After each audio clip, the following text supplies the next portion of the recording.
Capitalist system ഇല്ലാതാകണം എന്നാണ് നമ്മൾ പറയുന്നത്. ഈ ഒരു capitalist way of organising society ഇല്ലാതാകണം, ഒരു സോഷ്യലിസ്റ്റ് രീതിയിൽ ഇതിനെ ഓർഗനൈസ് ചെയ്യണം എന്നാണ് പറയുന്നത്. ആൻഡ് ഈ വിമർശനം എന്ന് പറയുന്നത് കാസ്റ്റ് ഡിസ്ക്രിമിനേഷനുമായിട്ട് യാതൊരു ബന്ധമില്ലാത്ത വേറൊരു ഡൊമൈനിൽ നിൽക്കുന്ന സാധനമേ അല്ല.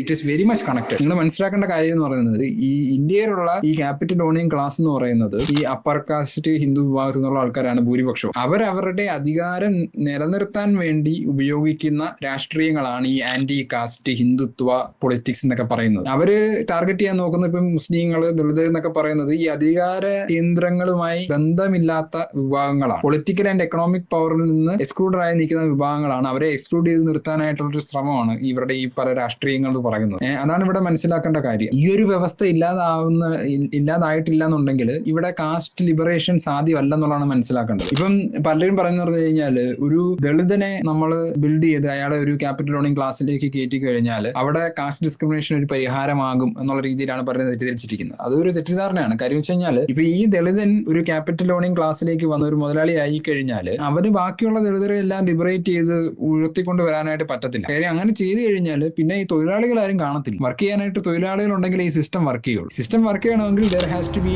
a large workforce to be exploited. ഇതില്ലാതെ ഈ സിസ്റ്റം വർക്ക് ചെയ്യില്ല. അപ്പൊ അതുകൊണ്ട് ഇവൻ എന്ത് ചെയ്യും? ഇവൻ ഈ ക്യാപിറ്റൽ ഓണിംഗ് ക്ലാസിന്റെ ഇതിനകത്ത് കയറി കഴിയുമ്പോഴേക്കും ഈ ദളിതനും മറ്റു ദളിതരെ ഡിസ്ക്രിമിനേറ്റ് ചെയ്യാനായിട്ട് തുടങ്ങും, അല്ലെ അവരെ എക്സ്പ്ലോയിറ്റ് ചെയ്യാനായിട്ട് തുടങ്ങും. അതായത് അവരെ ലിബറേറ്റ് ചെയ്യാനായിട്ട് ഞങ്ങൾക്ക് ശ്രമിക്കാനായിട്ട് പറ്റത്തില്ല. ഈ അധികാര വർഗത്തിൽ നിൽക്കുന്ന മുസ്ലിം ആൻഡ് ദളിത് മുതലാളിമാരെ നോക്കിക്കഴിഞ്ഞാൽ അവർ ഈ ലിബറേഷന് വേണ്ടി കാര്യമായിട്ടുള്ള എഫേർട്സ് ഇടുന്ന ആൾക്കാരായിരിക്കണം എന്നില്ല. അവർ ഈ സിസ്റ്റം മാറ്റിയെങ്കിൽ അടിസ്ഥാനപരമായിട്ട് ഈ ദളിതർക്കും മുസ്ലിങ്ങൾക്കും ഒക്കെ ഈ പറയുന്ന ലിബറേഷൻ കൊണ്ടുവരാനായിട്ട് കഴിയുകയുള്ളൂ എന്നാണ് മനസ്സിലാക്കേണ്ടത്. ഈ സിസ്റ്റം മാത്രമാണ് ഇതിലേക്ക് റെഡ്യൂസ് ചെയ്യല ചെയ്യുന്നത്. പക്ഷെ ഇതൊരു നെസസറി സ്റ്റെപ്പ് ആണെന്നുള്ളതാണ് പറയുന്നത്. ഇറ്റ് ഇസ് റിലേറ്റഡ് എന്നാണ് പറയുന്നത്. ഈ രണ്ട് സ്ട്രഗിൾസും റിലേറ്റഡ് ആണ്. ഈ കാസ്റ്റ് ഡിസ്ക്രിമിനേഷൻ എന്ന് പറയുന്നത് ഇത് മാത്രമേ ഉള്ളൂ എന്നുള്ളത് ഞാൻ പറയുന്നേ ഇല്ല. അങ്ങനെ അതിനെ വ്യാഖ്യാനിച്ചെടുത്ത് കേവലവൽക്കരിക്കാനായിട്ട് നോക്കേ വേണ്ട. അതല്ല ഞാൻ പറയുന്നത്. ഞാൻ പറയുന്നത് ഇത് ബന്ധപ്പെട്ടിരിക്കുന്ന കാര്യമാണെന്നുള്ളതാണ്. ഇതും ഇതിന്റെ ഭാഗമാണ്, ഒരു ഇമ്പോർട്ടന്റ് ഭാഗമാണെന്നുള്ളത് മനസ്സിലാക്കുക എന്നുള്ളതാണ്.